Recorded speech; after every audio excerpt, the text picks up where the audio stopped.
So yeah, let's just. I'd say let's start off by introducing yourselves, like your corp, what you guys do, what your background in Eve is, and then go over some like basics for Lowsec stuff and like the how to survive in Lowsec, and then maybe do Q&A. Okay, that's fine. I'll Max will be doing most of the talking, so I'll introduce myself first. That way he can do his thing. I'm Big Daddy Toothbrush, and I have been with Rapid Withdrawal for I don't know. Well, with Max and I joined within a week of each other, about a month after the corp started.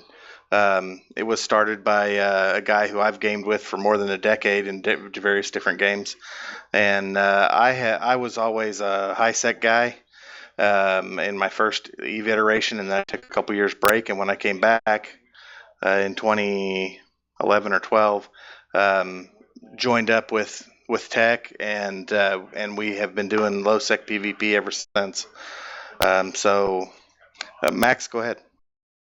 Hi guys, Max Evangelion. I've been with Arjaw for 2 years, 2 days, and pretty much Arjaw is a low-sec FW corporation, and all we do is low-sec FW PvP. The area we stage in is faction warfare low-sec compared to other low-sec, and one of the big things about the area we live in is that it's faction warfare. So a lot of the fighting doesn't take place at gates or at suns or celestials. A lot of the fighting takes place at combat sites. These combat sites are used to capture the systems in favor for the faction that's pushing it. Anyway, so for low sec PvP compared to like no sec PvP, where a lot of things will be at gates or on stations or at territorial claiming. It's been a while since I've been in NoSec, is that all the fighting will take at combat sites, which are like novices, smalls, large, mediums. In these combat sites, only certain ships can fit in them. Unfortunately, if we are all in a giant convo, I can give you a link that shows which ships can enter these combat sites, but I'll have to verbally show it to you.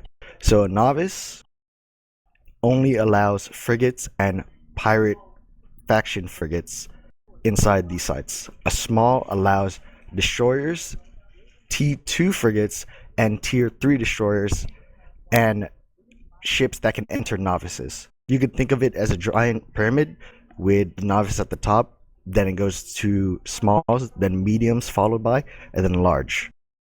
And anything above fit in the one below it. So all ships in a novice can fit in the small. All ships in a small can fit inside medium. So on and so forth.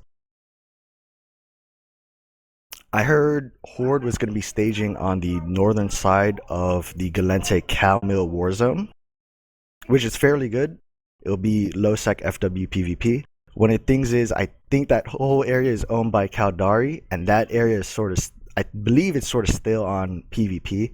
I wouldn't really know because I don't go out to that area that much. It's about 9 jumps from Kanaka or so, like somewhere around like 9 to 15 jumps, which is where Waffle stage out of, and it's usually pretty decent content in faction warfare space. Okay.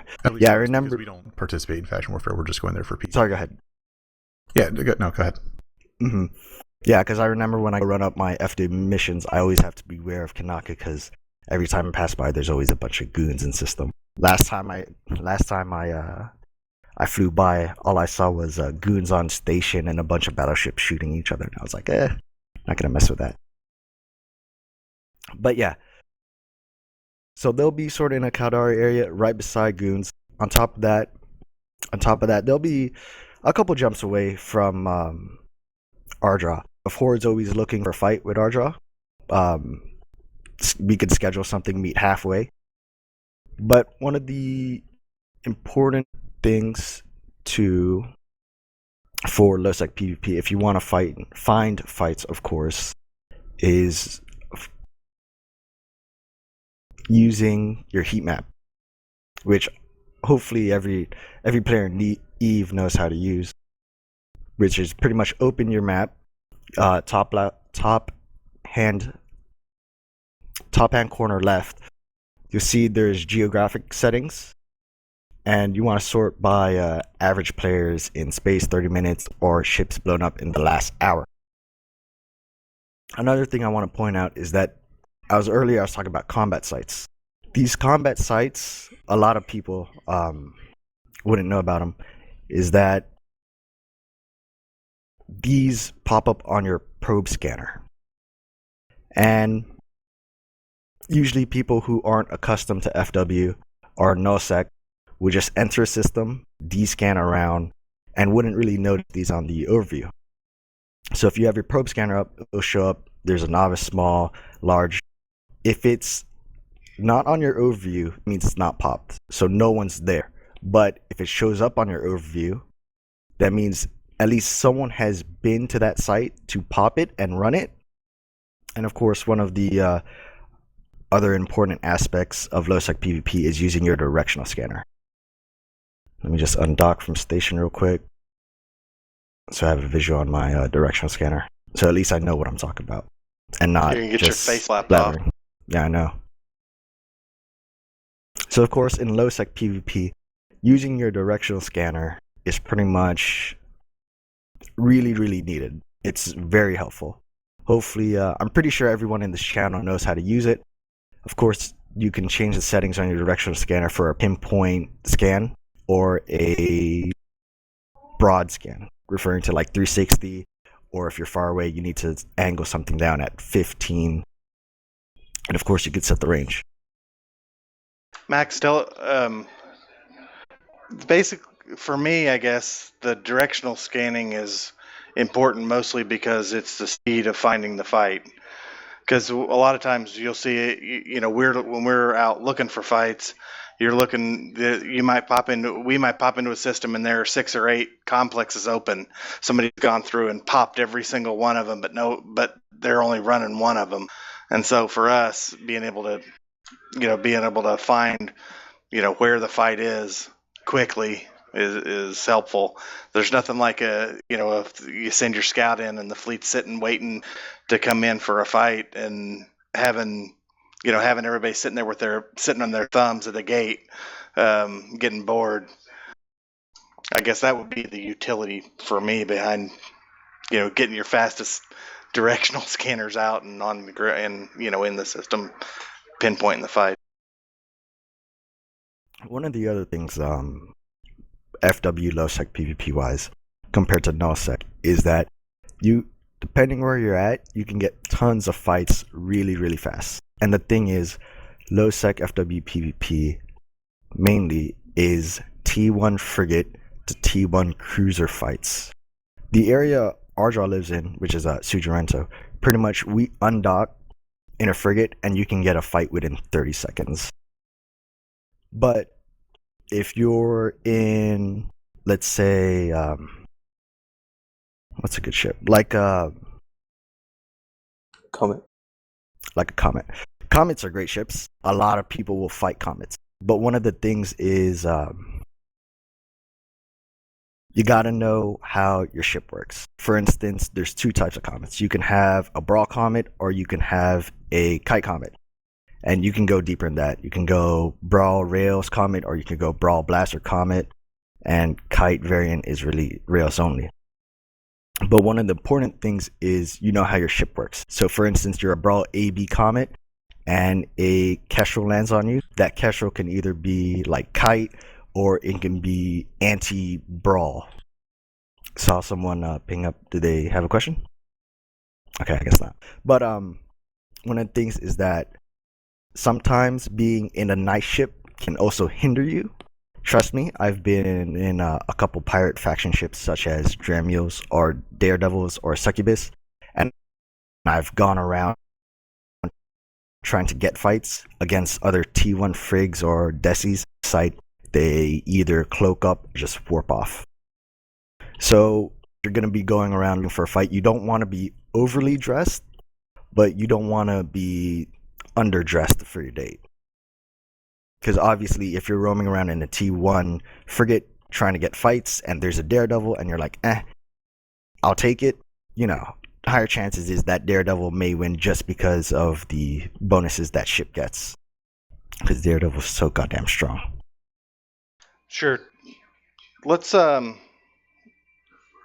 let's talk a little bit about the gate mechanics and how those work. I mean, ultimately, when you head to the plexes, let's treat it in two groups. There's large plexes, and then there's everything smaller than a large plex. A large plex is just a beacon in space, and when it's open, any old damn thing can come in. You know, you can bring your battleships and sit on that, and a lot of if we're out in something where we know you've got 20 ships and we've got 20 ships and we all got nice ships, we meet at a large plex, life is good. But everything less than that, you have an acceleration gate to get into the plex, and this positionally, strategically, especially for faction warfare, but for anybody looking for a fight, is knowing whether you have a fleet that you want to be set up inside of a plex, waiting for somebody to jump on you, or do you want to be are you okay with being the guys heading to the gate, jumping in on somebody else? If you're a bunch of brawl ships and you're jumping in on a bunch of kite ships, or even, in a large scale or even in a small scale, that might be problematic. Or, or there's times where you're a brawl ship and you're sitting inside the plex, waiting for the kite ship to come in, and then it becomes a matter of can they get off and going, or before you tackle them, or the other way around. So ultimately, when you get to you can have fights that are either on the acceleration gate.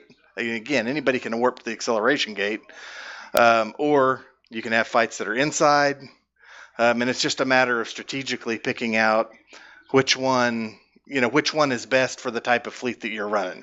You're going to know your fleets and be able to figure it out, from there. But I hope that helps explain how we use plexes anyway, to dictate the kind of fights that we want, or to know at least that we're taking a fight that we might be outnumbered or outmanned or that kind of thing.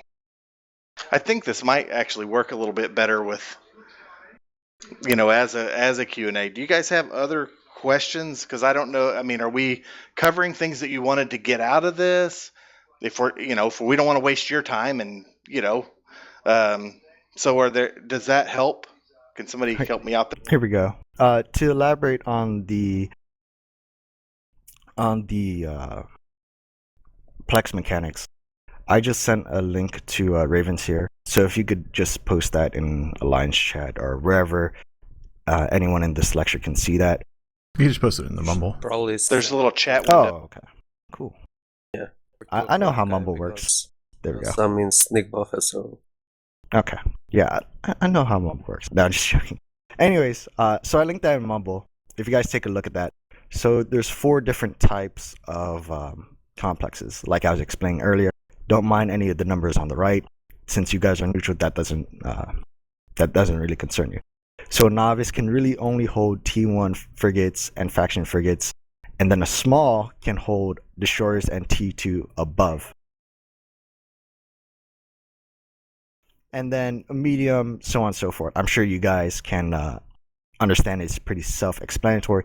One of the important things is that a novice, small, and a medium has acceleration gate compared to a large, where if you warp to a large outpost or a large complex, it will be nothing but a beacon in the middle, and it's just open space. So you could think of it as like a Stargate, the center being a Stargate, and then it's just open space.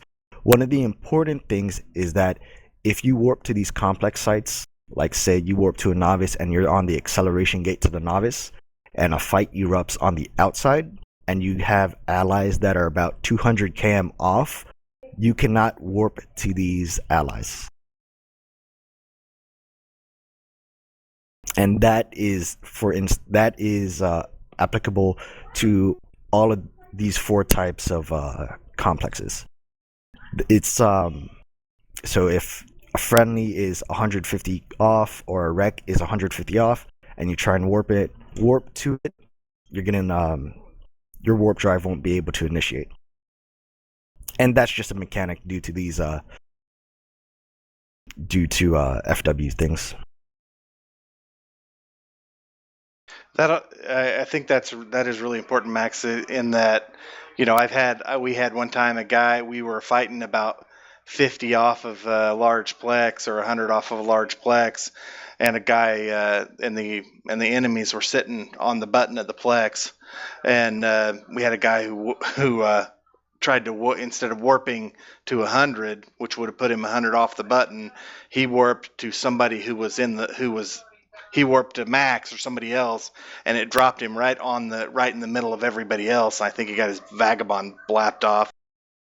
Oh yeah. So not only in complex sites compared to nullsec or open space is that you can't warp to your ally that's 150 off. But let's say if Big Daddy is in the medium on the acceleration gate and he's at range somewhere, I don't know, inside on the acceleration gate, and I'm at the Stargate, and Big Daddy's like, warp to me. So I warp to him, I'm gonna automatically go straight to the acceleration gate. So if you're in a small gang, maybe of 5 guys, and let's say there's a hurricane at the medium on the acceleration gate, because he can't go in, of course, only cruisers and up. The hurricane came from, let's say, Celestial Sujirento Planet 7. He came at 100. He came at 100, and you're about 30 km off that hurricane. What you want to do is you want to relay that information to you guys. Be like, hey, this hurricane is in line to Sujirento 7. If you go there and then come back at 100, you'll be able to land on top of him. Instead of saying, hey, I have this hurricane tackled at the medium outpost, come warp to me. Because if you warp straight to that pilot, you'll go at 0. One of the important things is that if you warp to any of these complexes, let me just undock here for a second because there's set ranges. I had to get the set ranges. Okay, so if I don't know if anyone's out in space right now, but if you right click a Stargate, and you'll have 2 types of things: warp to within 0 meters, and then you have warp to within. It's a little drop down menu, and then it says 0, 10 km, 20 km, 30 km, 50 km, 70 km, 100 km. One of the things is if you warp to any of those complexes, a novice, small, medium, large, and warp within any of those numbers on the drop down menu, so like 100, 70, 50, what you want to do is you want to take that number and subtract 20 km from it. Because for some god awful reason, warping to a complex at a set range, like let's say 100, you warp to a medium at 100 km, it's going to land you 70 km from the accel gate. So when, like I said, if you warp to Sujirento 7, come back at 100 km, you'll be landing 70 km from the acceleration gate, and you'll still be 30 km short from the hurricane. For some reason, whenever you warp to a complex, all your warps are pertain to the accel gate. So you always want to watch your distance from the accel gate, because necessarily if you're 50 km from the accel gate and you have a point on, let's say, a Dominic's, and of course there's a 50 km warp option, you want to let your allies know, okay, I'm at the small, I have a Dominic's tackled in this direction. If you come in at, you're about 50 km, let's say you're 50 km from the accel gate, you have that Dominic's tackled, you want to tell your guys, warp to this planet, come in at 70 km. And the reason why I say 70 km is because the range that you warp in at from that drop down menu is going to get subtracted by 20 km. One of the other important things recently installed into FW is a anti-cloaking little field. So inside these complexes, there's a little beacon.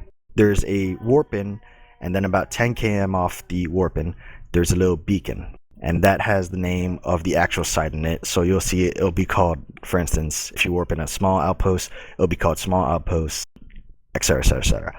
Anyways, it projects a 30 km diameter invisible bubble. You won't be able to see it, but that negates any warps or any cloaking. And the reason is, in the past, FW had a lot of cloaky stab ships, and before you could be, because you need to be within 30 km of the beacon to run the timer. So what a lot of pilots did is they sat within the timer range, and then when an enemy warps in, they cloak up. So what CCP did was, if you're within 30 km of this beacon, you're not allowed to cloak up. So if you're 31 km, you can cloak up, but if you're within 30 km, you cannot cloak up. So that's fairly important for, say, if there's a battleship at a large outpost and you want to get tackle on it, but you don't want to spook it because if you send too many people, he'll get scared, run off. If you send light tackle frigates, they may die to drones or get neuted or just get insta-blapped.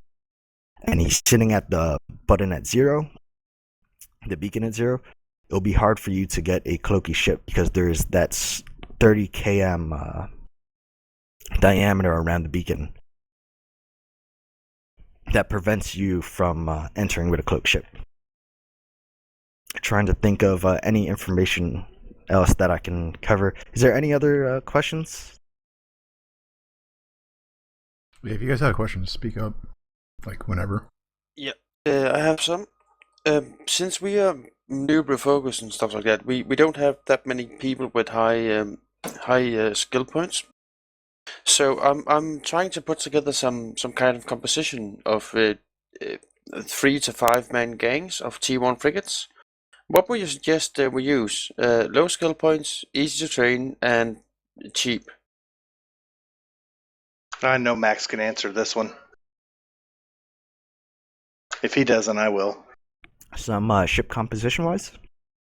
Yeah, that's what Yeah, I was asking. Some cheap, good ships to use are, you can always go with the Merlin. A cheap Merlin's pretty good. Fitted out, it has that natural skill, that natural bonus of 4% per level. So you can make it fairly tanky, shield wise. If you're looking for more something of an armor variant, you may want to go with Tormentors or Incursuses. But if you want to go for really annoying a lot of people, you can go kiting, of course. Light Missile Condor or a Light Missile Kestrel will always work. Tristans are always good. Kite Tristans are really, really, really good. For us, we keep cheap variants of Tristan, Kestrel, those light missile Kestrels, Derp Merlins, Atrons. I mean, I know we keep those in the corp hangar for frigates that you can just pull out, and guys with very few skill points can run those. And frankly, even guys with a lot of skill points, they're ships that are designed, from our perspective, to be easy to mass produce, and where you can just drop a bunch of guys into them and go out and get to fighting right away. I actually like the Tristan because you can fit, depending on what your drone skills are. I mean, you can get guys that don't have many skills, but if they've got decent drone skills, they can run. You can drop, Tech 2 light drones in them, and all of a sudden you're doing the damage of the same that you would with a Algos or with bigger ships.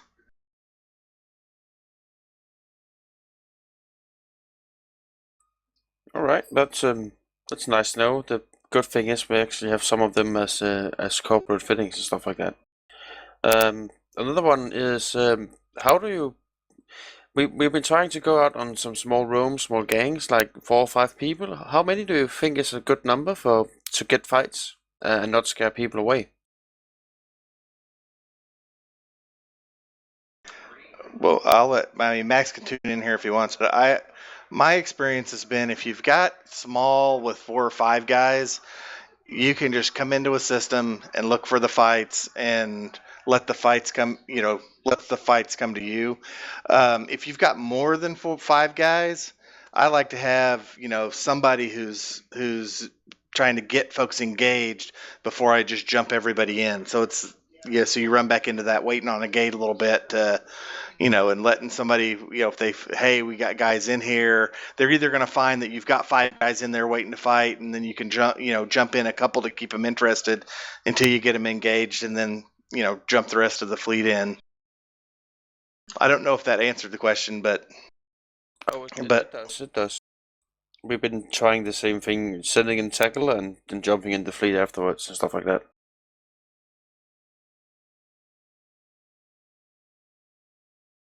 Numbers wise, 4 to 5 guys is pretty good, because what you can do is you can either set up, preferably you want to set up in a high traffic area or where a system where there's a lot of people in local, and you can have a couple guys either stationed up, or you can have everyone spread out in a plex. So you can have like 2 guys in novice, 1 guy in small, 2 guys in medium, or whatnot, because you'll be fine. The rats inside the plex won't shoot you. And pretty much the fight will come to you, or you'll have to go look for a fight. Definitely the types of ships you also have in the fleet will take into effect, because if you're a fleet of 5 daredevils, that'd be pretty hard for a fleet of similar size to fight also, if they're all in T1 frigs. I would say that's why I also like the what you're talking about with the cheap fits, because if you have more guys with those cheap, I mean, we took a roam out with 10 or 11 Atrons about a month ago, and all of a sudden the Sino lights off in system, and somebody flies out, and some guy had jumped in a Chimera, and we just tackled it and hovered around it and pecked away at it until it finally died, But I would say having the less expensive ship lets you get away with flying more guys in the fleet, because you can take on fights that are bigger than what your cheap ships might do individually.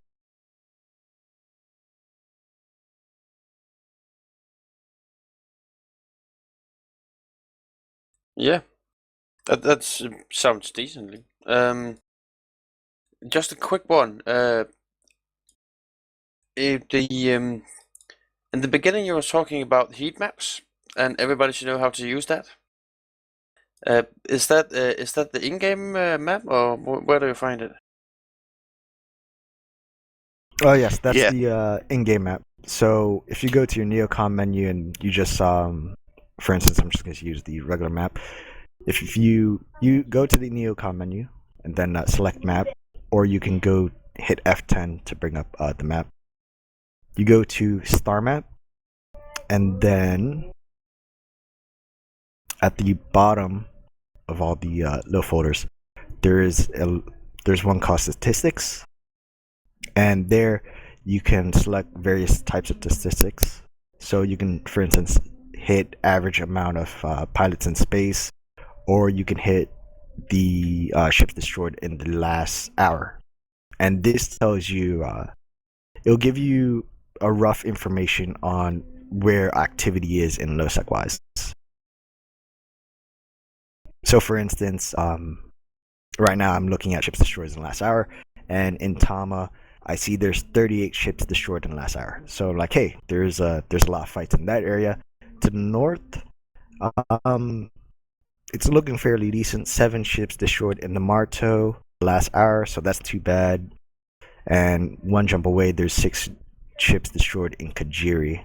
That's not too bad. May get a fight over there, may not.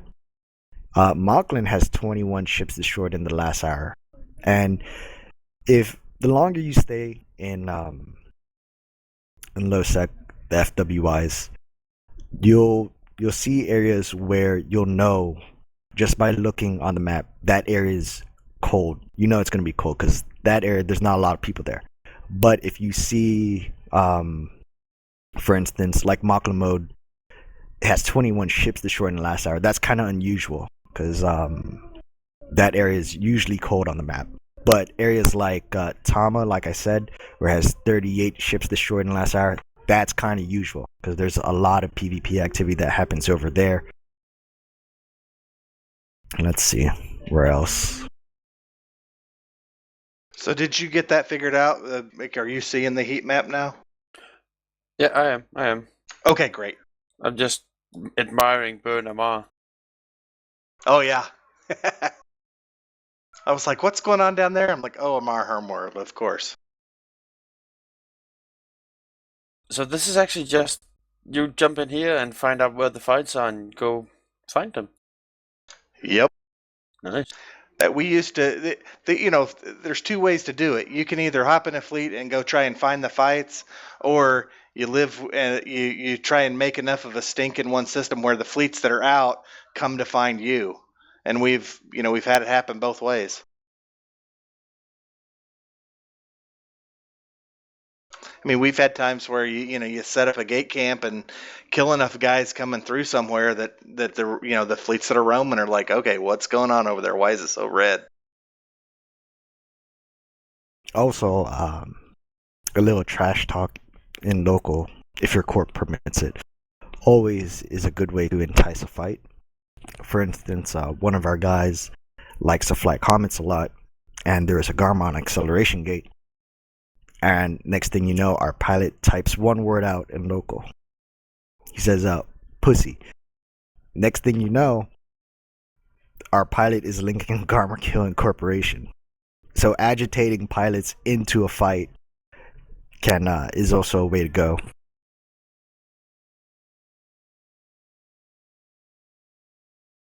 Granted, if there's a lot of people online in your corporation, you get them all up in a fleet. Sometimes being in a big gang can also be like, hey, look over here. We got a lot of people. We're looking for a fight. Come form up, come fight us. But necessarily, you don't want to be overdressed either. So for instance, if you're in a gang of 20 guys and you're bringing 7 guardians in faction warfare space, you're more unlikely to get a fight. You'll probably get a fight out of maybe the pirate corporations, maybe like Snuffbox. And if you drop a carrier, they'll drop a carrier. And they'll probably just keep escalating until further notice. But if you're in a gang of 20 T1 cruisers of DPS, maybe a Blackbird or 2, and like 4 to 5 T1 Logi, word will spread around quick among the faction warfare corporations, and I'm pretty sure someone will form up to fight you. Do you happen to know where like if we go out in the T1 rooms, the cruiser rooms, where should we go to get that kind of fights? And the numbers, if we bring about 15, 20 guys in a cruiser room? Well, one of the things, there's a lot of factors to take in consideration is the types of ships you're bringing, of course, the number of people you have, the time zone you're in is also very important. Because I can assure you, if you're roaming around in 20 cruisers and Ardra hears about it, and it's a good time zone for us, we have a lot of people on, we'll definitely form up and come fight you, without a doubt. As long as we got the people, we'll come out and fight. But I believe, let me look at my map here. If you're looking for a fight, I think it's just K or a Bebop that lives in Nisawa, and that's the Black Fox guys live in Nishwa. There's guys that live up near Villafere. Is that Bebop? Is that Bebop that lives in Ville? That may be just K, I think, the other half of them. Jesus Christ. Anyways, so if you go up to Nisua or Villarear, I think if you go over by Hiri, that's where Snuffbox lives. You can probably get a fight out of those guys. Snuff's in Rock Boss now. Oh. Oh, really? Yeah. Okay. Yeah, they moved to Rockapoth. Like, But you're not gonna get a fair fight. Yeah, I was gonna say, yeah, you've got the ones that'll up ship whatever you bring. It doesn't matter, and but I would say, I can really mostly speak for Galinti's side of things. But if you look, I mean, you guys have been to Dotland. When I look at the faction warfare map, if you look at the places where where Galinti's held the systems the longest, that's going to tell you where the bigger faction warfare corps are, and those guys. I know the Just K and the Black Fox guys.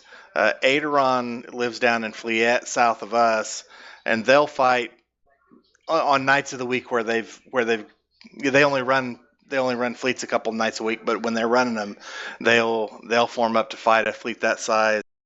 And then of course we're near Sujarento, so within half a dozen to 6 or 8 jumps, I guess we'll take what we can get to.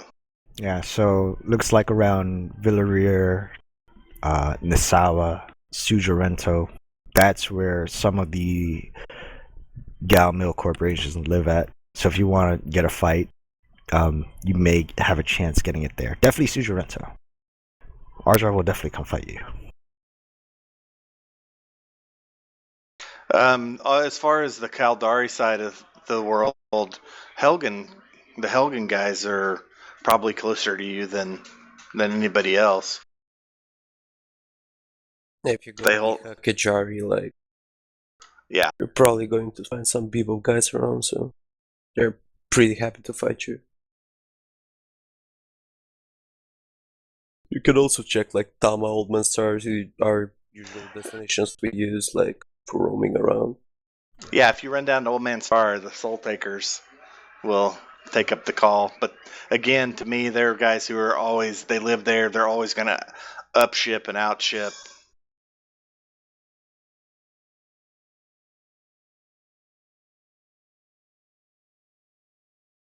Cool. So where do you guys live? We base in Sujarento. We live in Sujarento, which is right beside Tama.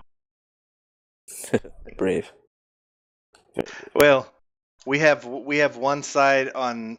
We have Tama's held by the Kaldari, and so one jump on the one side of it. We've got half of our main enemy force, and then Hazmajala is 2 jumps on the other side of us, and that's where the rest of them live. So we get plenty of fights within 2 jumps.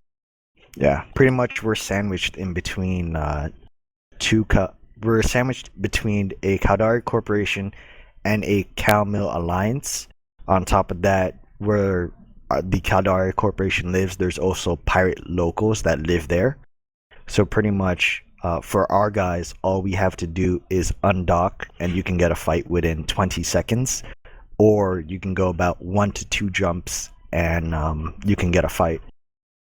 Unfortunately, a lot of the Arjra guys are extremely spoiled when it comes to PvP.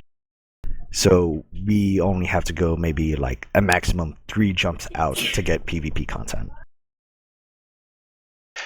And I will add to that it's not that we don't roam. We have done a number of roams in the past, but but for us, we found that okay, we would go and see, and go on a big roam, and then we would come, wouldn't find anything, would come back, and then we've got fights waiting for us when we got back home. So now that we are spoiled, but we're happy to be so fortunate.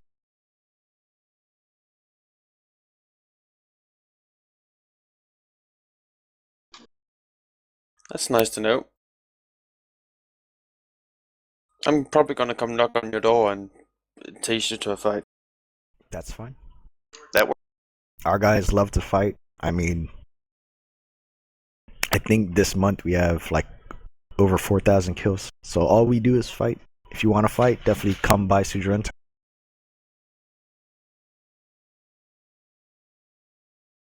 One of the things is in Lowsec PvP, or Faction Warfare PvP, if you're going out and soloing, you definitely want to be careful of getting blobbed, because chances are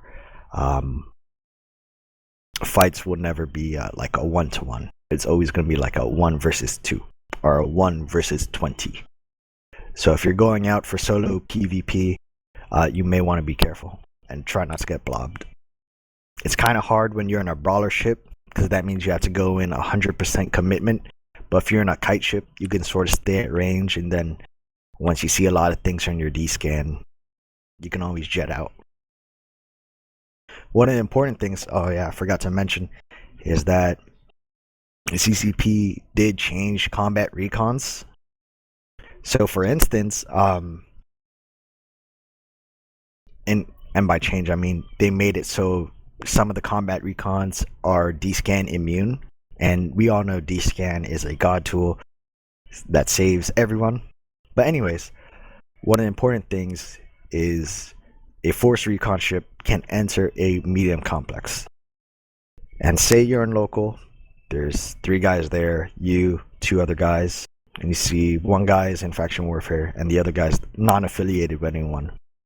You warp into that medium that has only Incursus. Next thing you know, you're warping into Incursus and a Curse. Or Incursus and a Rogue, Incursus and a Hugin, Incursus and a Lachesis. Anyways, the point being, you gotta be careful. Sometimes people set up traps inside outposts. So for a medium it may be a bunch of recons waiting your doom. I think the other night we were roaming. We were chasing a Serb gang, and one of the guys pointed out there's a bellicose inside a medium outpost, and there's about 50 people in local. And one of the other guys said, "Yeah, that pilot, he has 10 stealth bombers with him." So the bellicose would scram web, whatever, and then a bunch of bombers would uncloak and blap the shit out of you.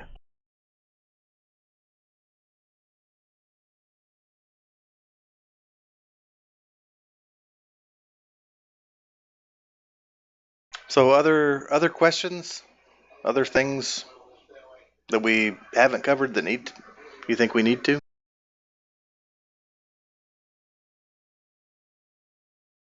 I would bring up security status for like the pilots, but that's something you can easily like fix anyway. So yeah. Go ahead. You're the actual pirate of the bunch.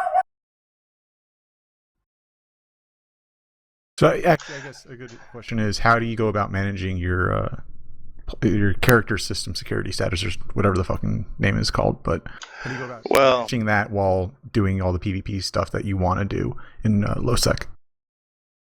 I would say the easiest way is a lot of our guys have tunes, other tunes that travel in HiSec if they need to do that, and their main fighting tune is planted in Lowsec and just stays in Lowsec. For me, I do a little bit of care bearing on the side. Run, some guys will run. There's a level 5 mission system near us, and there's always dead sites, and so we'll run those. And so I run some of those and improve my security status along the way because I'm too cheap to have multiple accounts. That's a good point to bring up. Security status wise, depending if you have one account and you use that same tune to go into HiSec for your logistics. Anyways, a lot of neutrals come to faction warfare for PvP, and one of the issues that we're having as faction warfare pilots is that we'll be sitting inside a plex, and then next thing you know, a neutral pilot, maybe from Pandemic Legion or somewhere else, Brave, Stay Frosty, wherever, they're neutral. They come into the plex, and we have to make a split decision. We engage on the pilot, get the heads jump, because if they're kite and they burn off, we're screwed if we're a brawler. So we have the choice of either engaging on the pilot and draining our security status, or we let the enemy pilot engage us and they drain their security status. Usually it's we engage first, because in frigate PvP combat, your ship is very fragile. It's whoever moves first usually wins first, because frigate PvP combat goes ranges from maybe 30 to 40 seconds at most. And if you make a mistake in Frigg PvP combat, it will usually cost you. As for reasons why you want to manage your security status, is if you're in a fleet of 20 guys and you're the only pirate, and let's say there is a gang of bigger size chasing you, and it's a Mexican standoff on a Stargate, but one of your guys is a pirate, then the enemy can either kill one of your guys and get a small advantage by killing your pirate, or they can force a fight because the guy who's a pirate is creating panic in the fleet. Like, oh my god, I'm getting under attack. They're all yellow box. You can engage them now. Please save me, Laji. Stuff like that. As for attempting to manage it and keeping it away from pirate status, what you can do is, since you're in Lowsec, you can go to asteroid belts and you can farm clone soldiers. Point 1 being the highest. Well, let me go back a little bit. I will say I hate that. You hate it. Just so good. buy them. No, okay. So clone soldiers only spawn in Lowsec from point 1 to point 4. Point 1 being the most expensive tags, point 4 being the most cheapest tags. And what I mean is that when you kill these clone soldiers, you take these tags and you bring it to Concord. There's a processing fee. And when you submit these tags, it helps increase your security status tremendously towards positive wise. And you use the point 1 and the point 2 security. You use the point 1, point 2 tags for when you get closer to 0. So if you're -4, you're going to be using a lot of point 4, point 3 tags. If you're -2, you'll be using a lot of point 2, point 1 tags. So you can go out in Lowsec in a point 1, point 2 system, farm those tags for ISK or for security status purposes. So when you kill these rats, you get a pretty big security boost. Not too much. I think it's like 0.2 or 0.3 points towards positive. But submitting the tags is where you'll gain a lot of security status. For instance, I submitted tags maybe like last week. I was -4, and it cost me, I think, like 200 mil. And then there's a processing fees. So like 230 mil to get myself from -4 to, I think it was like -1.7. So it can, the deeper you let your security status go, the more costly it's going to be. But if you're on the ball managing it, killing rats or doing anything to have it go in a positive manner, then it won't be as costly. Yep, and since you guys are close to Nullsec, you can also rot in Nullsec and get your security status increased. But also, if you want to really manage it, don't kill bots, because bots will just fuck up your security status really fast. Yes. I think it's like -1 for killing a bot or something. It's Well, percentage based, but yeah.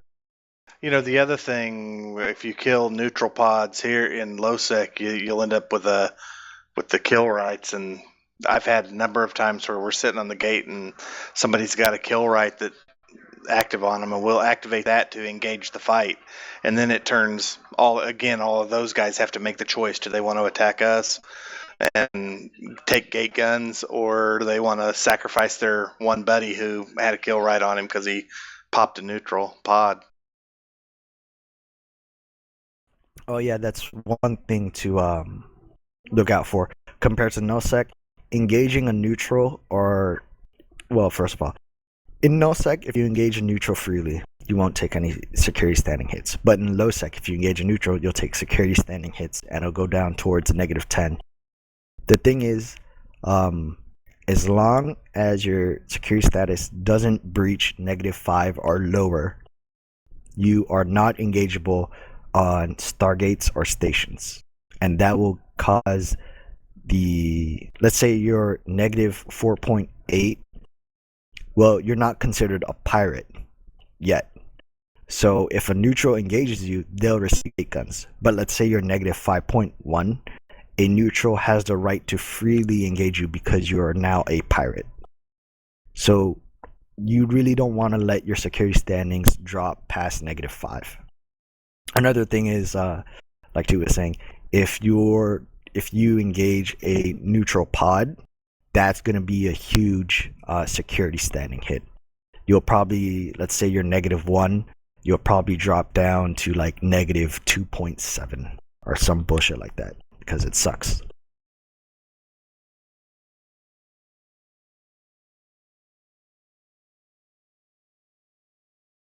Yeah, negative 10 is pretty good. Granted, if you're in a... At that point, you don't have to worry about it. That's true. Just becomes like Nullsec. Yeah. But you just cannot shoot people, but they can, so... Just bring Logi. You can always crush gates. Yeah, exactly. One of the big things of if you're like a pirate 8 with a bunch of neutrals and you got friends and they engage you, one thing is you never want to panic. Of course, like any combat situation, you never want to panic. You always want to keep a clear train of thought, because the second you panic,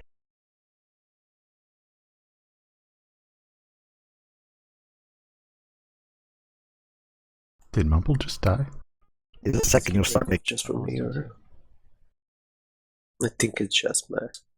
I think it was just Max. Hello? Max, can you just repeat that last bit? Oh, no, I was just saying... you cut off after you said the second you panic, and then it was like an awkward silence. Oh, my bad. Okay, there we go. No, I was just saying, just like any PvP combat situation, if you don't want to panic, because the second you panic is the second you die, or not the second you die. The second you panic is the second you'll make a mistake. That'll just bring you closer to your ship's destruction. Because you'll be like, oh my god, getting attacked by like 3 people. But if you realize 2 of those people are kite ships, and one of those people is a brawler boat, all you gotta do is just kill the brawler boat so you can activate your MWD so you can burn away, or you can catch the kite ships. Always staying in a relaxed mood while PvPing and not panicking is ideal. Granted, when you're in a frigate versus 3 other frigates and you got the adrenaline going, and you're pumping up music like let bodies hit the floor, it may be hard to keep a clear train of thought because it'd be so pumped with adrenaline. Max the philosopher. Indeed. Okay. Does anyone have any final questions or subjects that they want to bring up?